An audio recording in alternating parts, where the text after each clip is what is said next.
The last time I spoke, I was giving my testimony about how I became a Christian.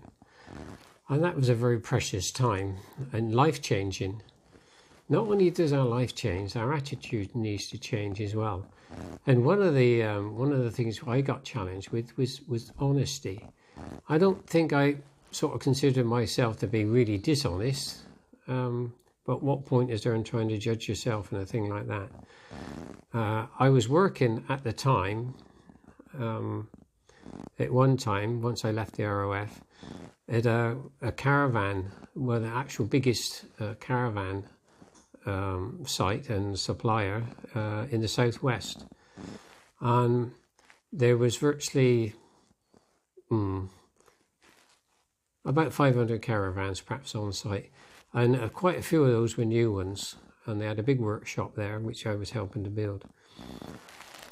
And one day, I was in the dumper and I went down to the dispatch area where all the new caravans were sold and then put to one side, ready for people to come and pick them up. And I went in there, and there was about 6 caravans in there, and I was trying to squeeze through, and I just touched one with the corner of the dumper. So it would have been very easy just to back the dumper out and drove away and not said anything. But I couldn't do that, not as a Christian.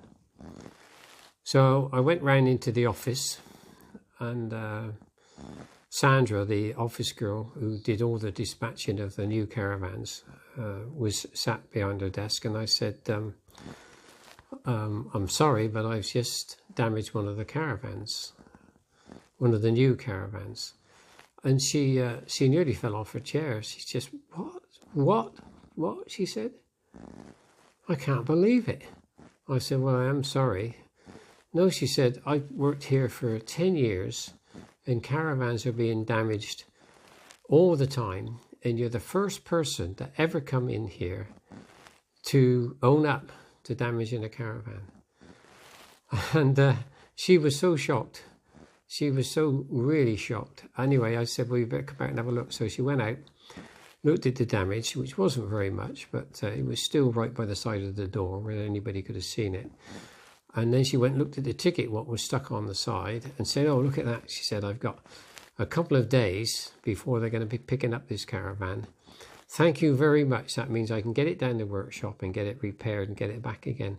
Thank you very much for telling me, because I wouldn't have seen that. And so she was really shocked. I was being honest. And really, I was only being honest because I'd become a Christian. And that's the sort of thing that should happen, you know. God sees our hearts with these sort of things. And every day we're challenged to do the right thing. And I did the right thing.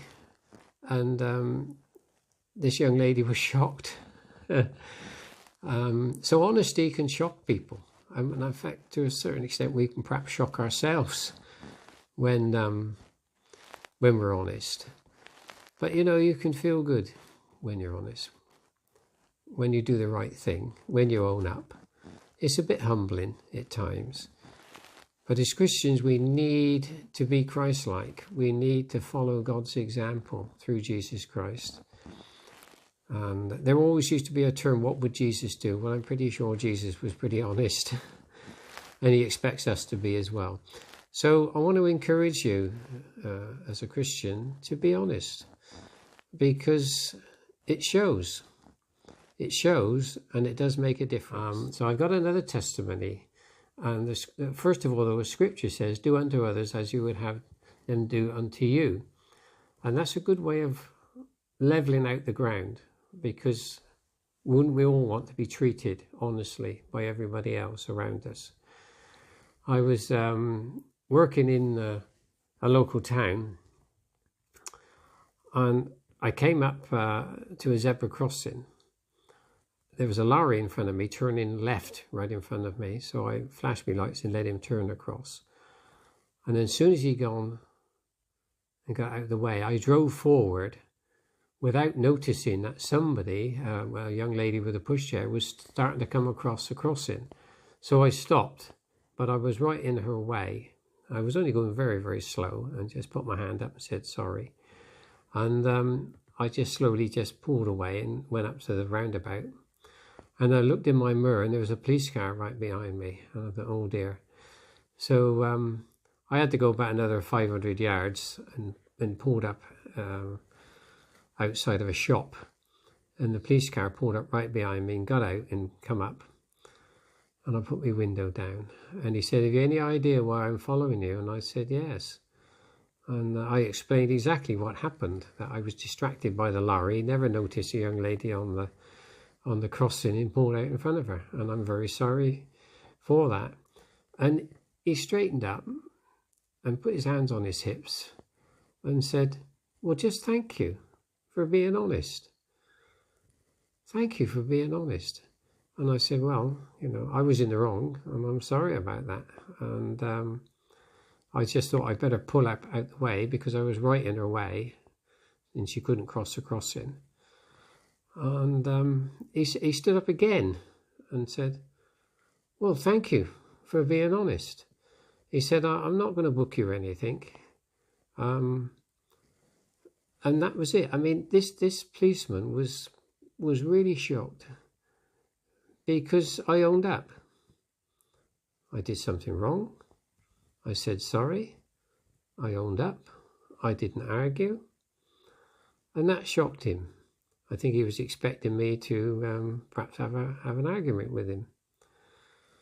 And this is the thing, as a Christian, when we do the right thing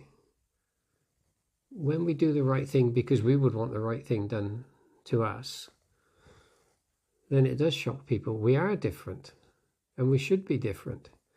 And if we can be different in every situation like that, it will make a difference to people because they will see that as Christians, we do the right thing. I want to encourage you to do the right thing to those around you. Sometimes it's quite annoying, and sometimes it's quite difficult. And sometimes we just have to be humble and say sorry.